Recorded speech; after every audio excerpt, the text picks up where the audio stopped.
চোখের সামনে কালো রক্ত ঝরছে এমন এক মুখোশ যা মানুষের মন নিয়ন্ত্রণ করে। বিশেষজ্ঞরা একটি অতি প্রাকৃতিক মুখোশকে একটি সুরক্ষিত কক্ষে রেখেছিলেন, কারণ এটি মানুষের মস্তিষ্ক নিয়ন্ত্রণ করতে পারত এবং এর চোখ থেকে কালো রক্ত ঝরত। যে এর দিকে তাকাতো সে পাগল হয়ে যেত এবং ধীরে ধীরে তার শরীরের সব রক্ত মুখোশটি শুষে নিত। একদিন এক নারী বিশেষজ্ঞ মুখোশটি নিয়ে গবেষণা করার জন্য কক্ষে প্রবেশ করেন। তিনি দেখলেন মুখোশের মুখ থেকে প্রচুর রক্ত বের হচ্ছে, যা অত্যন্ত ক্ষয়কারী। হঠাৎ তিনি মুখোশের চোখের দিকে তাকাতেই মুখোশের হাসি মুখটা কান্নায় রূপান্তরিত হলো। ভয়ে বিশেষজ্ঞ চমকে উঠলেন। পরের মুহূর্তে তিনি যেন নিয়ন্ত্রিত হলেন। তিনি কাচের দরজা খুলে মুখোশটি বের করে আনলেন এবং নিজের মুখে পড়লেন। মুখোশ পড়ার সাথে সাথেই বিশেষজ্ঞ পাগলের মতো দরজা ধাক্কাতে লাগলেন। এরপর তিনি 2 বছর ধরে কক্ষের মধ্যে ঘুরতে লাগলেন। অবশেষে তিনি মেঝেতে লুটিয়ে পড়লেন। তার হাত থেকে রক্ত ঝরছিল।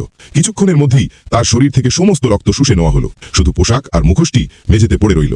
10 বছর পর একজন পরিচ্ছন্নতা কর্মী সেই কক্ষে প্রবেশ করলেন। তিনি মেঝে থেকে জিনিসপত্র তুলতে লাগলেন, কিন্তু তিনি জানতেন না যে তার ভাগ্য সিল করা হয়ে গেছে। তিনি মুখোশটি আবার আগের জায়গায় রাখলেন এবং ভাবলেন সব ঠিক আছে। যখন তিনি কক্ষ ত্যাগ করতে যাবেন, ঠিক তখনই তার পেছন থেকে একটি অস্বাভাবিক শব্দ ভেসে এলো। কৌতূহলী হয়ে তিনি মুখোশের দিকে তাকালেন। একটি পুরনো কথা আছে, কৌতূহল বিড়ালকে মেরে ফেলে। সেই পরিচ্ছন্নতা কর্মী আর কখনো বাড়ি ফিরতে পারেননি।